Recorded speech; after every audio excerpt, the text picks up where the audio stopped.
नमस्कार, मी सुप्रिया. नवीन एका व्लॉगमध्ये आपलं मनापासून स्वागत करते. तुम्हाला आजचा दिवस सुखाचा, आनंदी आणि आरोग्यदायी जाओ. तुम्ही जी काही स्वप्न पाहिली असतील ती सगळी स्वप्न तुमची पूर्ण होत. त्याचबरोबर शुभ सकाळ. सर्वांना सकाळची वेळ आहे. तर पहाटेची वेळ आहे आणि पाहत असाल तुम्ही अजून उजाडलेलं नाही आहे. तर हा जो व्हिडिओ आहे ना ताईंनो, तुम्हाला थोडा लेट येत आहे. तर आजची तारीख आहे 28 डिसेंबर आणि वार आहे रविवार. तर तुम्हाला तारीख आणि वार यासाठी आवर्जून सांगितलं आहे की हा व्हिडिओ थोडा म्हणजे थोडा उशिरा मी अपलोड केलेला आहे त्यामुळं. तर आमच्या नणंदबाई आलेल्या होत्या आणि जसं की आम्ही मांढरदेवीला गेलो होतो, तुम्ही मागच्या व्लॉगमध्ये पाहिलं असाल. तर आमची आज पण अशीच वन डे रिटर्न ट्रिप काढायची ठरवलेलं होतं. आता ट्रिप कुठे जाणार आहे, काय करणार आहोत, व्लॉग संपूर्ण पहा शेवटपर्यंत म्हणजे तुम्हाला कळेल. तर नेहमीप्रमाणे सकाळी सकाळी कुठंही जायचं जरी असलं तरीसुद्धा माझी अन्नपूर्णेची पूजा, तुळशीला दिवा लावणं, तुळशीला पाणी घालणं, लोटझाड करणं आणि रांगोळी काढणं हे जे रुटीन आहे ना ते अजिबात बदलत नाही. तर नेहमीप्रमाणे मी लवकर उठले होते. तर कालच मला ना आहोंनी सांगून ठेवलं होतं, म्हणजे तुमच्या दादांनी, की आज बाहेर जायचं आहे आणि आज ना अजिबात गॅस चालू करायचा नाही, स्वयंपाक करायचा नाही. आज ना आपण सगळे हॉटेलला जेवायला जायचं आहे. तर माझ्यासाठी तर हा बघा स्पेशल डे होता. अजिबात गॅस चालू करायचं नाही, भांडे नाही, म्हणजे किचनमधनं मला फुल डे सुट्टीच होती. तर त्यामुळं ना मी तर खूप हॅपी होते. आणि नेहमी बघा मी तुम्हाला साडीमध्ये दिसत असते देवपूजा करताना. तर आज मी साडी नेसली नव्हती, आंघोळ केली, ड्रेस घातला आणि लगेचच घरातल्या कामांना लागले. तर कामं तर जास्त काही नव्हती, फक्त चहा ठेवायचा होता आणि मुलांचं जे काय आहे ते आवरायचं होतं. अंघोळ्या, त्यांचे नवीन कपडे वगैरे त्यांच्यासाठी काढून ठेवायचे होते. इकडं अजूनही झोपलेले आहेत आयुष आणि बाकीची सगळी मंडळी. आणि इकडं बघा माझी देवपूजा झालेली आहे. तर नेहमीप्रमाणे ना उजाडायच्या आत माझी देवपूजा झालेली असते. समया लावलेल्या होत्या. नुकतंच बघा उजडलेलं होतं. तर पक्ष्यांचे आवाज तुम्हाला ऐकवते. तर एका दादांनी ना कमेंट केली होती की ताई तुमच्याकडे भरपूर पक्षी आहेत, वेगवेगळे पक्षी तुम्हाला बघायला मिळतात, तर त्यांना तांदूळ ठेवा. पाणी तर मी ठेवतेच आणि बऱ्याचदा पाणीसुद्धा पक्षी पितात, तर ते सुद्धा व्हिडिओ क्लिप मी तुमच्याबरोबर शेअर केलेली आहे. तर तुम्हाला मला म्हणायचं आहे की मी पाणी ठेवते म्हणजे तांदूळ ठेवणारच. 100% मी तांदूळ, दाणे जे काही चिमण्यांना आवडतं ते सगळं ठेवते. आणि मलासुद्धा खूप पक्षी आवडतात, वेगवेगळ्या प्रकारचे पक्षी मी तर बघते ना, मला खूप भारी वाटतं. आणि तुम्हाला बघा आता पक्ष्यांचे आवाज ऐकू येत असतील तर तुम्हाला बघा सांगते मी, पिवळ्या कलरची चिमणी, लाल कलरची, ऑरेंज कलरची चिमणी, लांब चोच्याच्या ज्या चिमण्या असतात बघा, फुलातला रस ज्या चिमण्या पितात, तर त्या चिमण्या आपल्याकडे जास्त प्रमाणामध्ये आहेत. आणि त्या असं दाणे वगैरे काही खात नाहीत, त्या फक्त फुलातलाच रस पितात. बाकीचे जे काही पक्षी दाणे खातात ना, त्यांच्यासाठी मी दाणे वाटीमध्ये ठेवलेले आहेत. तर असं आता बघा चहा गाळून घेतलेला आहे. बाकीची ही सगळी कामं झाली ना, मग माझं चहा घेतला ना की मग मी फ्रेश होते.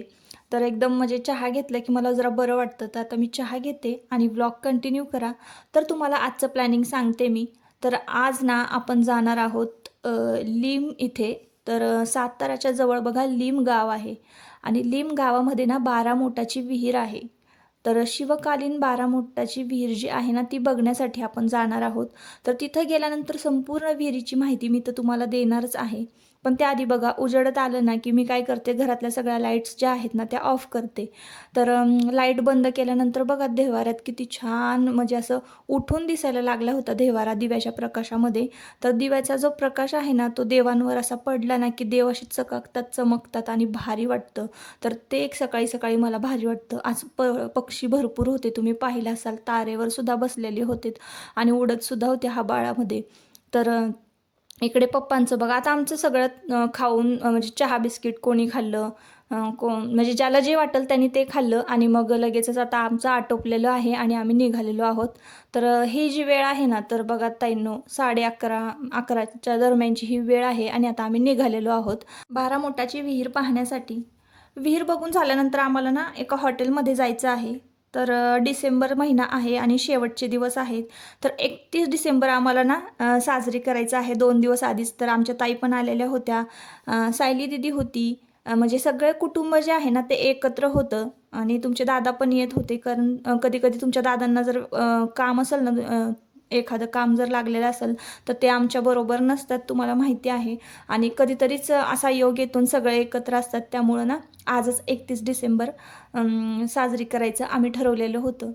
इकडे तुमचे दादा बघा मोठे मोठे डोळे करतायत. तर झालं असं की मी पहिले ड्रेस घातला होता जाण्यासाठी आणि मग तो ड्रेस काही व्यवस्थित दिसत नव्हता म्हणून दादांनी परत मला साडी घालायला सांगितली. तर त्यामध्ये खूप वेळ झाला आणि मग मला वेणी घालायची होती ना, तिथे मग मी केस मोकळे ठेवूनच आले होते.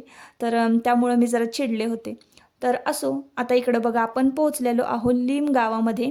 तर इथं पोहोचल्यानंतर ना मोठा असं पिपरणीचं वृक्ष आहे. अगदी दाट, इतकं दाट आहे की त्याच्या सावलीमध्ये ना भरपूर गावातले जे मंडळी आहेत तर ते गावरान पदार्थ विकायला बसतात. हळद, ओली हळद आणि कुरवडी, पापड, सगळ्या प्रकारचे पापड इथं मिळतात. तर आता इकडे या बाजूला आपण आलो ना, समोरच झाडाच्या समोरच ही विहीर आहे. तर ह्या विहिरीच्या इकडं बाजूला आलो आहे, तर तुम्हाला मी दाखवते. आतनं असं पायऱ्या आहेत बघा, अगदी ग्राउंड लेवलला ही विहीर आहे आणि अशा पायऱ्या उतरून ना खाली आपल्याला जायचं आहे. तर विहिरीमध्ये आता आपण उतरतो आहोत आतमध्ये. विहिरीच्या आतमध्ये गेल्यानंतर ना आपल्याला अशी आपल्या भाषेत म्हणते मी, अशी गॅलरी दिसेल बघा, अशी कमान म्हणजे गॅलरी.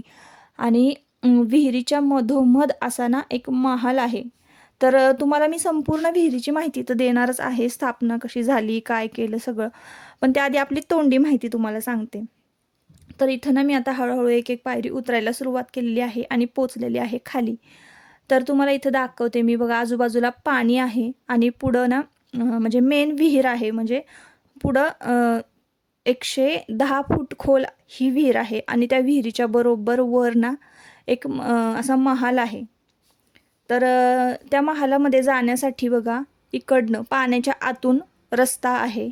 एक अशी देवळीसारखा आकार आहे बघा आणि तेथून आतमध्ये बघा जाण्यासाठी पायऱ्या आहेत. तर तुम्हाला मी आत्ता दाखवते. तर पोहतात सुद्धा पोरं बघा इथं. ज्यांना पोहायला येते ते पोहतात. तर आता वरच्या बाजूला हळूहळू कॅमेरा फिरवला आणि बघा हे असं छत आपल्याला बघायला मिळणार आहे. तर ही कलाकृती पहा तुम्ही, किती छान असं फूल काढलेलं आहे आणि कमानीचा जो काय आहे बघा भाग कसा असा कमळाच्या पाकळीमध्ये कोरला गेलेला आहे, कमळाच्या फुलामध्ये कोरला गेलेला आहे. आणि ही जी कमान दिसत आहे ना, तर इथून आतमध्ये जायचं आहे, म्हणजे वरच्या महालात जायचं आहे. तर अशी आहे ही विहीर आणि बघा आपण जिथं उभं आहोत ना, तर तिथं सुद्धा बघा पावसाळ्यामध्ये तिथपर्यंत पाणी येतं. म्हणजे आपण जिथं उभं आहोत तिथं, मी आत्ता जिथं उभे आहे ना, ते सगळं असं गच्च भरलेलं असतं पाण्याने. तर आता थोडं हिवाळा आहे त्यामुळं पाणी एवढं म्हणजे कमी आहे, जास्त नाही आहे. उन्हाळ्यात अजून पाणी खाली जातं आणि जी काही गुप्त भुयारं आहेत ती सुद्धा आपल्याला बघायला मिळतात. आणि थोडं जरा पाणी वर असेल ना तर मग आपल्याला जाता येत नाही.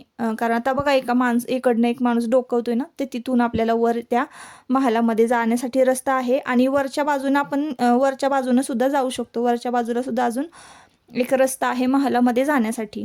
तर आता देवांश ना इथं मला विचारत होता हे काय आहे काय. तर आपण कसं असतं, आपण लहान मुलांना अगदी त्यांना समजेल त्या भाषेमध्ये सांगायचं असतं, अगदी समजावून सांगायचं असतं.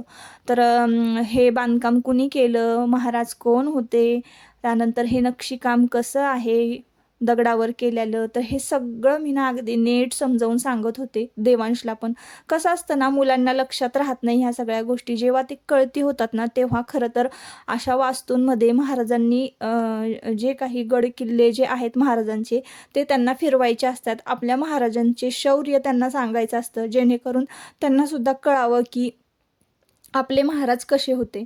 तर हे सगळं मी त्याला अगदी व्यवस्थित नीट समजावून सांगत होते. आतमध्ये जे काही डिझाईन होतं ते सुद्धा मी त्याला दाखवलं आणि मग त्यानंतर आता आमचं ठरलेलं होतं वर जाण्यासाठी आम्ही निघालेलो होतो. तर तुम्हाला बघा वर दाखवते आता तुम्हाला सिंह की वाघ आहे. तर त्याचे बघा शिल्प तुम्हाला मी दाखवते. इकडे तुम्हाला 12 मोठी दिसत असतील. 12 मोठी म्हणजे ह्या साईडला बघा 3 आहेत आणि उजव्या साईडला 3 आणि डाव्या साईडला 3. तर हे बघा ह्या 3 दिसत असतील तुम्हाला. वर गेल्यावर मी अजून तुम्हाला व्यवस्थित दाखवते. तर हा महाल आहे छोटासा. तर जी काही गुप्त खलबतं होत होतीत ना महाराजांच्या काळामध्ये, तर ते हिथं होत होतीत. इकडे आजी बाबा हे बसलेले आहेत. तर आता लवकरच आम्ही जातो वर आणि मग तुम्हाला अगदी सविस्तर आणि व्यवस्थित दाखवते. तर आपण या वास्तूमध्ये उभा आहोत ना इथं. तर हा विहिरीचा आतला भाग आहे. तर हे बघा इकडे तुम्हाला दाखवलेलं आहे बॅक कॅमेराने. तर ती पहिली पायरी जी आहे ना, तर ते ग्राउंड लेवल आहे. आत्ता ह्या सगळ्या पायऱ्या ज्या आहेत ना त्या आपण उतरून यायचं खाली. तर हा जो बघा इकडं पण तुम्हाला पाणी दिसत असेल बघा या बाजूला आणि इकडं या बाजूला. आणि ही सरळ जी आहे ना, हा जो रस्ता आहे ना, तर मेन विहीर आहे ही. तर पाणी वाढलं ना की हे सुद्धा पाण्याखाली सगळं जातं. आणि बघा वर जायला आहे ना ह्या विहिरीतून इकडनं असा रस्ता आहे. तर इकडं आतमध्ये पायऱ्या आहेत आणि इकडं ही जी वरची बाजू आहे ना ती इथं जाता येतं. जाऊन वर तुम्हाला दाखवते. तर इकडं बघा सिंह वगैरे हे सगळं. तर नक्षीकाम छान केलेलं आहे. तर इथं वर खूप छान नक्षीकाम आहे. आणि इथं ही जी कमान आहे ना तर ही मेन म्हणजे विहिरीमध्ये कमान आहे. आतमध्ये गेलो ना की तुम्हाला दिसेल पलीकडची पण बाजू आणि अलीकडची पण बाजू. चला हे बघा आता वर आलोय. थोड्या वेळापूर्वी ना आपण बघा तिथं खाली होतो. तर खालची तुम्हाला बाजू दाखवते. तुम्हाला ना मी ज्या मोठा दाखवलेल्या होत्या खालून, तर त्या बघा तुम्हाला मी इकडं दाखवते या बाजूला. तर इकडं 3 आणि तिकडं 3.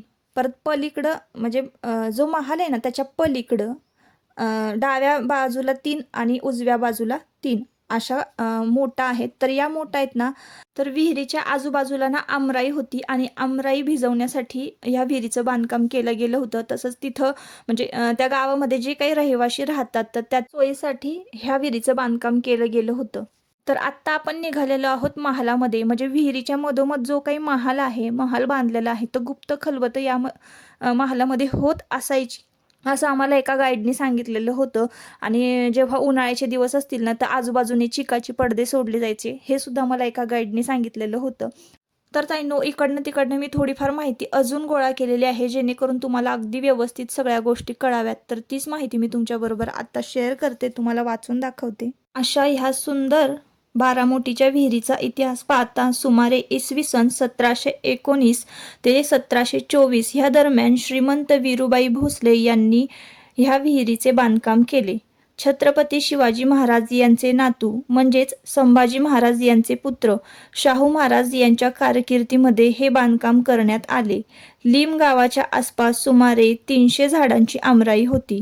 ह्या आमराईसाठी आणि परिसरातल्या रहिवाशांच्या सोयीसाठी ह्या विहिरीची रचना करण्यात आली. विहिरीचा व्यास 50 फूट आणि खोली 110 फूट असून आकार अष्टकोनी आणि शिवलिंगाकृती आहे. येथे मोडी लिपीतील एक शिलालेख आहे. जमिनीखालील महालात ही विहीर आहे. महालाच्या मुख्य दरवाजावर कलाकुसर केलेली आहे. आतील बाजूस शर्वाची दगडी मूर्ती आहे. महालात विविध चित्र कोरली आहेत. गणपती, हनुमान, कमलपुष्प अशी अनेक शुभशिल्प तर दिसतातच, मात्र त्याचसोबत विशेष म्हणजे हत्तीवर आणि घोड्यांवर विराजमान झालेले छत्रपती शिवाजी महाराज यांचे शिल्प देखील या खांबांवर कोरलेले दिसते. विहिरीला प्रशस्त जिना आहे आणि चोरवाटा आहेत. विहिरीवर 15 थारोळी आहेत. ह्या चोरवाटेतून वर आलं की 12 मोटाची जागा, दरबाराची आणि सिंहासनाची जागा बघायला मिळते. प्रत्यक्षात मूळ विहिरीत प्रवेश करण्याआधी आडविहिरीसाठी प्रशस्त पायऱ्या आणि एक भक्कम पूल आहे. तेथून छुप्या महालात आणि विहिरीत जाण्यासाठी तसेच शत्रूंपासून निष्ठाव करण्यासाठी छुप्या भुयारे वाटा आहेत. भारतीयांसाठी परकीय आक्रमणे उत्तरेकडूनच होत असल्याने या दिशेचा संदर्भ येथे महत्त्वाचा ठरतो. विहिरीच्या दक्षिणेकडे असलेल्या शिल्पात वाघाच्या पायाखाली हत्तीचे रूप असून दक्षिण प्रांतात मराठ्यांनी पदक्रांत केल्याची प्रतिकात्मकता यात दिसून येते. उत्तरेकडे असलेल्या शिल्पात आकाशाकडे डरकाळी फोडणाऱ्या वाघाच्या स्वरूपात उत्तरेकडे वर्चस्व वाढवण्याचे भविष्यातील लक्ष्य प्रतिबिंबित होते.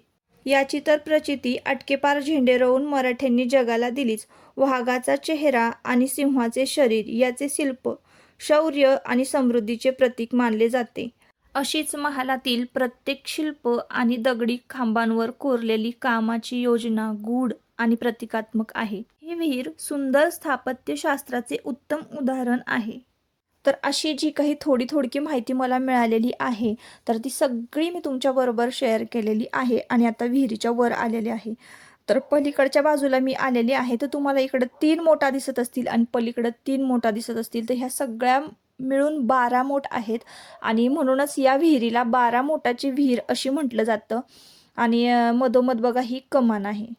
तर असं आहे बघा ह्या विहिरीचं बांधकाम, ह्या विहिरीचं महत्त्व. आणि बघा हे आहे विहिरीच्या वरच्या बाजूला बघा, जसं की मी तुम्हाला सांगितलं याआधी, विहिरीच्या वरच्या बाजूला आलं की हे महाराजांचं जे आहे ना ते सिंहासन आहे.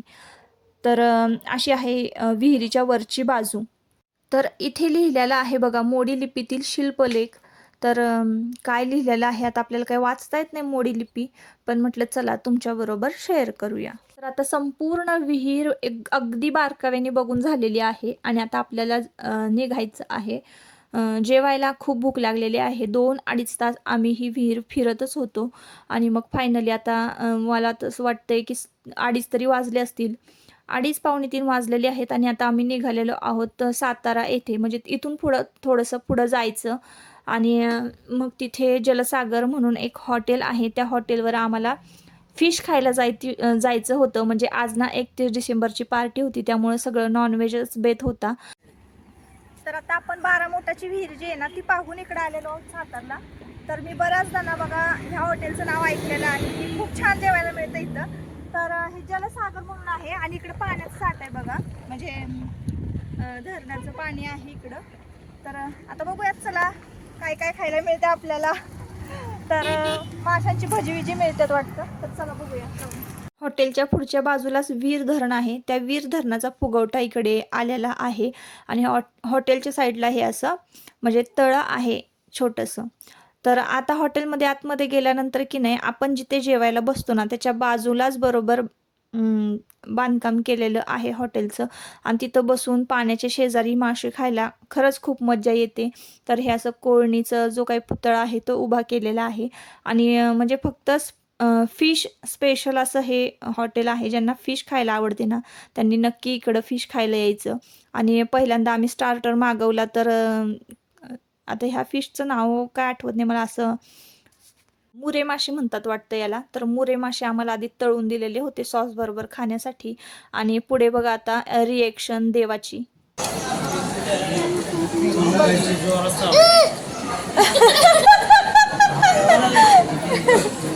काय ठेवून दे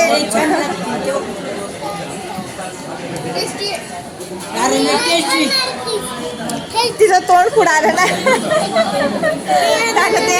त्यांना ते काय केलं तोंड आहे ना असं आणि हे असं मिळवलं ना असं तोंड आलं तिचं पुढं आहे ना. काय नाही होत ना तोंड.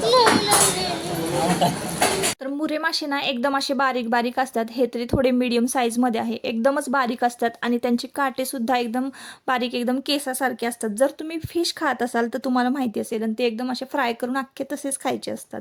तर त्याने ते पुढचं तोंड बघितलं आणि घाबरला. म्हणजे पहिल्यांदाच तो सुद्धा खात होता. आम्ही जास्त फिश घरामध्ये करत नाही आणि केली तरी तो खात नाही.